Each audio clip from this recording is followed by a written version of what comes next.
বড় পীর আব্দুল কাদের জিলানী রাহমাতুল্লাহ আলাইহি বলছেন, দুনিয়ার রাজা বাদশারা যদি জানতো আমি আব্দুল কাদের রাত গভীরে তাহাজ্জুদ নামাজে যখন সেজদা দেই, আমার এই কপালটা যেটুকু মাটির মধ্যে যখন লাগে সেজদাতে, উনি বলেন আমি তখন যেই মজা পাই, যেই সুখ পাই, যেই আনন্দ পাই, আল্লাহর কসম তিনি বলেন দুনিয়ার রাজা বাদশারা যদি যা টের পাইতো তাহলে আমার থেকে বন্দুক ঠেকাইয়া ওই সুখ ছিনাইয়া নেওয়ার চেষ্টা করত।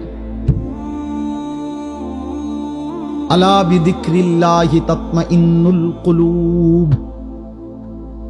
রব্বুল আলামিন বলেন আমি ওয়াদা দিলাম আমার বান্দা যখন আমাকে ডাকবে আমি তার দিল প্রশান্ত করে দেব। প্রশান্ত, এই জন্য দিল শান্ত হয় আল্লাহকে ডাকলে, আল্লাহর হুকুম মানলে।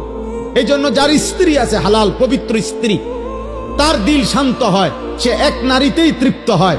কিন্তু যেই হাইওয়ান, যেই চতুষ্পদ মানুষ নামের জানোয়ার রাত সারা রাত 10,000 না 10 লক্ষ নারীও যদি উলঙ্গ দেখে, সকালবেলা ঘুম থেকে উঠলেই আবার ওই জানোয়ার, ওই মানুষরূপী পশু আবার নারী দেখতে মন চায়,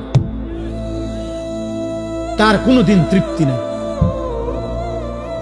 তার কোনোদিন তৃপ্তি নেই।